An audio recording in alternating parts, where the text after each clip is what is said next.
Pessoal, estamos aqui para mais uma videoaula da disciplina de Segurança em Sistemas de Informação. Bom, nessa aula vamos começar falando sobre softwares e sistemas de informação. O que são esses softwares, tá?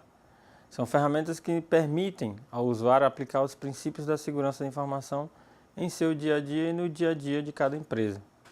Podemos dividi-los aí em três categorias diferentes: os gerenciadores de senha, gerenciadores de backup e as ferramentas de criptografia. Nos gerenciadores de senha, são ferramentas que possibilitam ao usuário gerenciar de modo seguro a infinidade de senhas advindas da atual revolução digital. As senhas estão por todo lado, e essas senhas para login na rede de dados do trabalho, senhas de e-mail, são senhas de acesso a redes sociais, virtuais, senhas de banco, senhas de cartão de crédito, dentre outras mais. É natural que o usuário não consiga lembrar-se de todas elas. Entretanto, o usuário não se pode dar o luxo de anotar essas senhas em papel, tá? Que aí vai que você perde esse papel e aí cadê essa senha? Nem dentro de arquivos de computador, pois eles possibilitam a vulnerabilidade, e também não pode a pessoas mal intencionadas ou bisbilhoteiros. Outro erro comum é utilizar a mesma senha de acesso para vários tipos de serviços online. Tipo, você tem a senha do Facebook, que é a mesma senha do Instagram, que é a mesma sua senha do banco, que é a mesma sua senha do e-mail, tá? Isso é totalmente errado. Porque aí basta que a pessoa descubra uma delas para que todas as demais sejam expostas. Então você vai estar totalmente exposto aí com relação às suas senhas e aos seus perfis de usuário nos mais diversos sistemas que você utiliza. O gerenciador de senha armazena de modo seguro a lista de senha de acesso e respectivas listas de nomes de usuários. O usuário deve apenas lembrar uma senha mestre para que permita acesso a essas senhas criptografadas pelo gerenciador. A exemplo de software gerenciador de senha, temos aí o Password Safe. Nele você pode criar e modificar um banco de dados para as suas senhas digitais. No gerenciador de backup, são as ferramentas que permitem automatizar a criação e atualização de cópias de segurança, no caso aí os backups. O gerenciador de backup pode ser utilizado de forma preventiva ou corretiva. No modo preventivo, é uma ferramenta que confecciona as cópias de segurança antes da ocorrência de qualquer tipo de dano. No modo corretivo, essa informação já foi perdida e essa ferramenta se encarrega de auxiliar no processo de recuperação dessa informação. Entre as funcionalidades mais importantes em um gerenciador de backup, temos aí varrer os arquivos contra malwares antes do armazenamento, compactação dos dados, envio dos arquivos via rede de dados ou e-mail, permitir o agendamento, criação de perfis, etc. A exemplo de software gerenciador de backups, tem o Sync Backup, tá? Que permite a criação de perfis tanto para a execução de backups como para a restauração de cópias de segurança. Ele trabalha com o conceito de perfis, sendo que cada perfil contém todas as informações que caracterizam uma rotina de backup. Nas ferramentas de criptografia, elas permitem a possibilidade ao usuário trabalhar com criptografia de dados, garantindo que as informações sejam mantidas confidenciais. Temos aí três tipos básicos de ferramentas de criptografia: os softwares de criptografia de arquivos, os de criptografia de unidade de armazenamento e a criptografia para a transmissão de dados.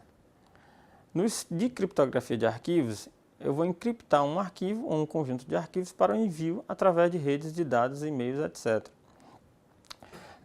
Os de criptografia de unidade de armazenamento encriptam partições de disco ou um pendrive, protegendo todos os arquivos contidos nessa unidade. Já a transmissão de dados, eu vou encriptar a comunicação do usuário, a conexão de dados, o acesso remoto. A exemplo aí de um software de criptografia, eu tenho um TrueCrypt, que faz a criptografia do disco. Bom, falamos tanto nessa criptografia. O que na verdade é essa criptografia? É uma ciência ou uma arte de escrever mensagens em forma de cifra ou códigos. Basicamente é um método utilizado para alterar os caracteres originais de uma mensagem por outros caracteres, ocultando, na verdade, o conteúdo específico dessa mensagem. é parte de um campo de estudos que trata das comunicações secretas, usadas, entre outras finalidades, para autenticar a identidade de usuários, autenticar e proteger o sigilo das comunicações pessoais de transações comerciais e bancárias, proteger a integridade de transferências eletrônicas de fundos. Uma mensagem codificada por meio de criptografia deve ser sigilosa, ou seja, somente aquele que enviou e aquele que recebeu devem ter acesso ao conteúdo dessa mensagem. Além disso, uma mensagem deve poder ser assinada, ou seja, a pessoa que recebeu deve poder verificar se o remetente é o mesmo que diz ser remetente, ou ter a capacidade de identificar-se uma mensagem por ter sido modificada. Os métodos de criptografia atuais são seguros e eficientes e baseiam-se no uso de uma ou mais chaves. A chave é uma sequência de caracteres que pode conter letras, dígitos ou símbolos, como uma senha, e que é convertida em números, utilizada pelos métodos de criptografia para criptografar e descriptografar essas mensagens. A criptografia de chave única, ou, no caso, a simétrica. Na criptografia de chave única ou simétrica, utiliza a mesma chave tanto para criptografar quanto para descriptografar essa mensagem. Então, essa informação tem a mesma chave para quem enviou e para quem recebeu. Apesar desse método ser bastante eficiente em relação ao tempo de processamento, o tempo gasto para codificar e descodificar a mensagem tem como principal desvantagem a necessidade de utilização de um meio seguro para que a chave possa ser compartilhada entre pessoas ou entidades que desejam trocar mensagens criptografadas, utilizando normalmente em redes de computadores por ser mais simples com relação à administração.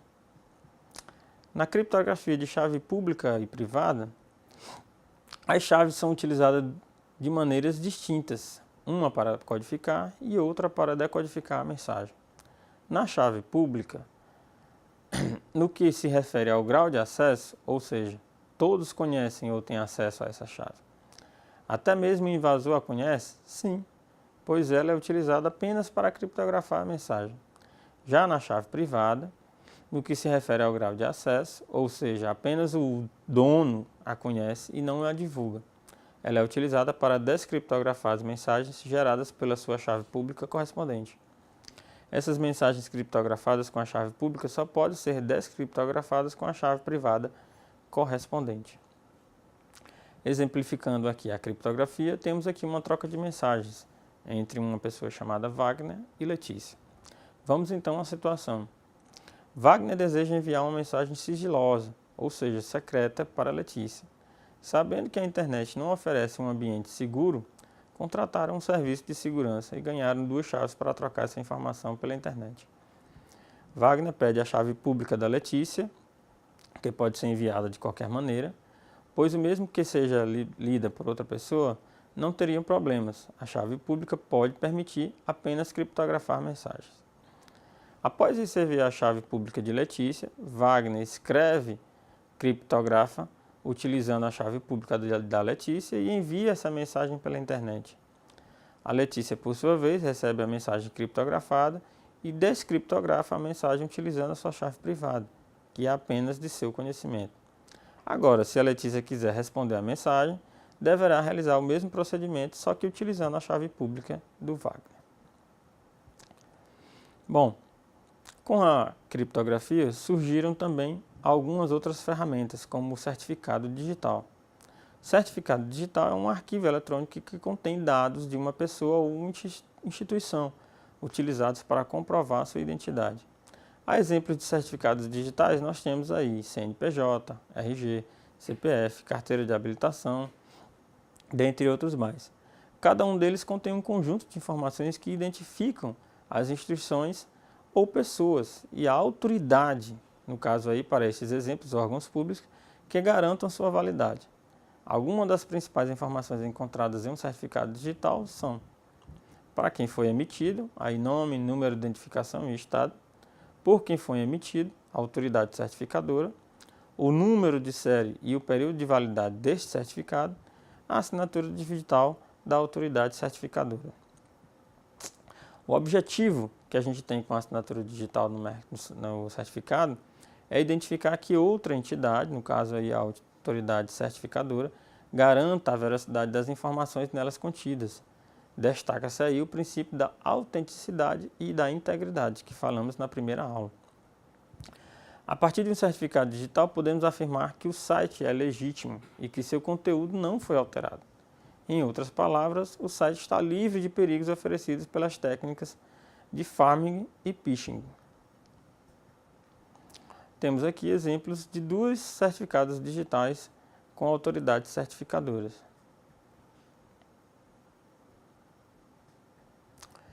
Bom, outro meio de certificar ou de termos a segurança de informações é a assinatura digital, que consiste na criação de um código através da utilização de uma chave privada, de modo que a pessoa ou entidade que recebeu uma mensagem contendo esse código possa verificar se o remetente é o mesmo que diz ser e identificar qualquer mensagem que possa ter sido modificada.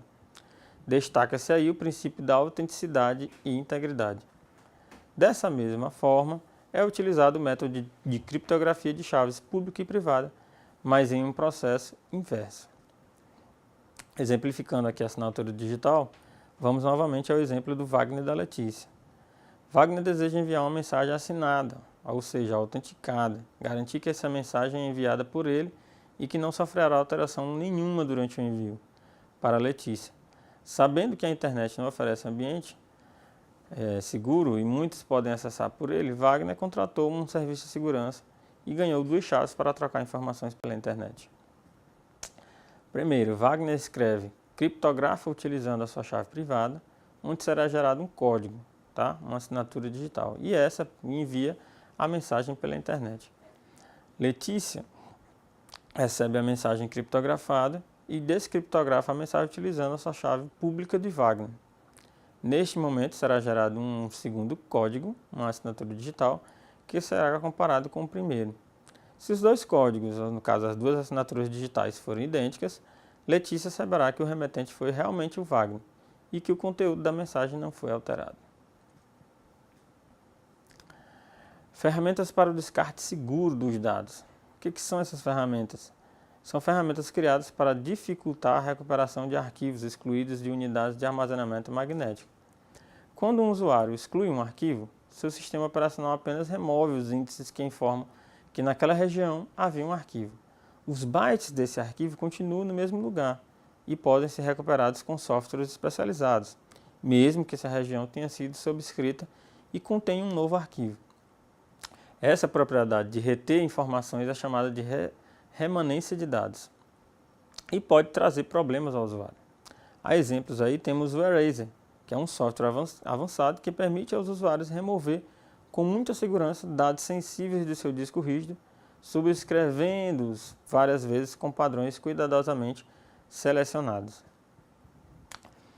Bom, temos também as nossas ferramentas de antivírus.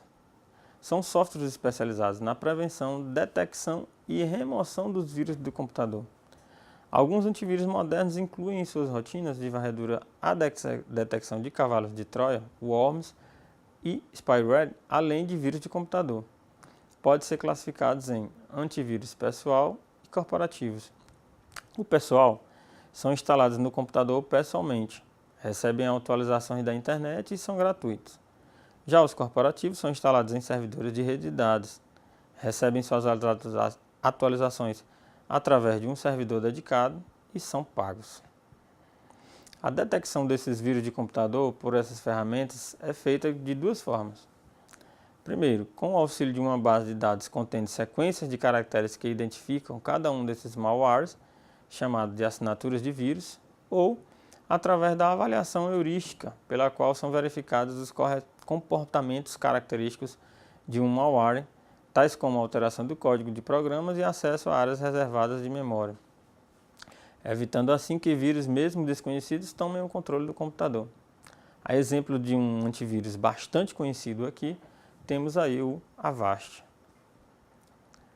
Ferramentas anti-spywares são muito semelhantes às ferramentas de antivírus, só que direcionando-se apenas no fato de serem específicas na detecção, prevenção e remoção de spyware do computador.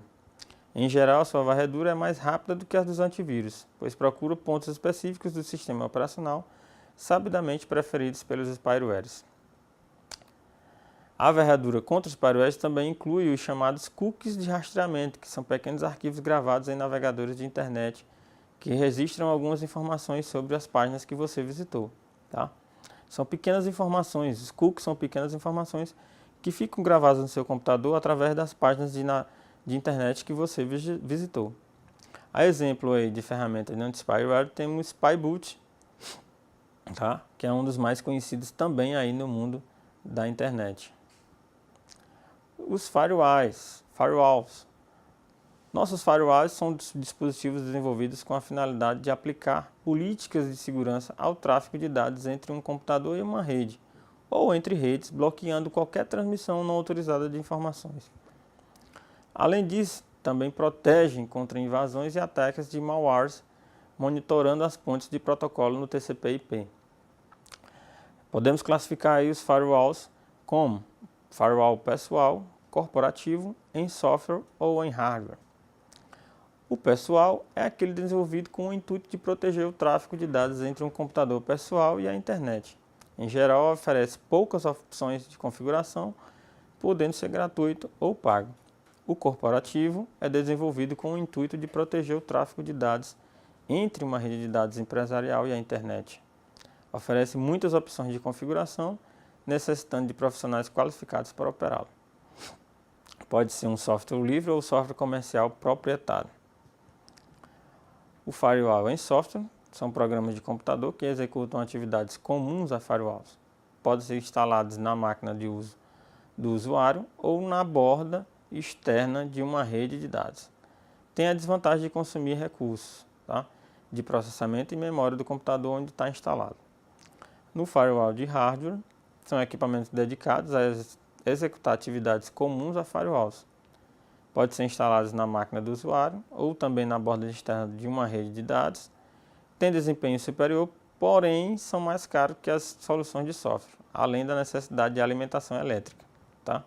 Há exemplos aí de firewalls, temos o Comodo Firewall.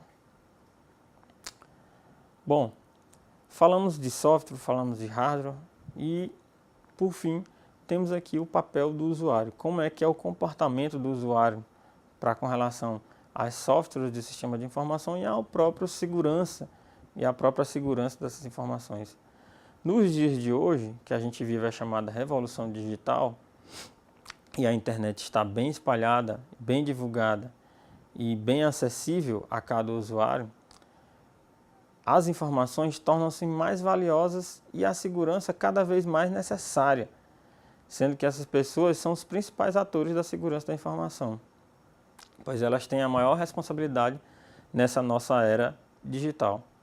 Baseado nessa afirmação, temos alguns cuidados e recomendações que devem ser tomados para que os próprios usuários não sejam prejudicados em suas informações dos sistemas.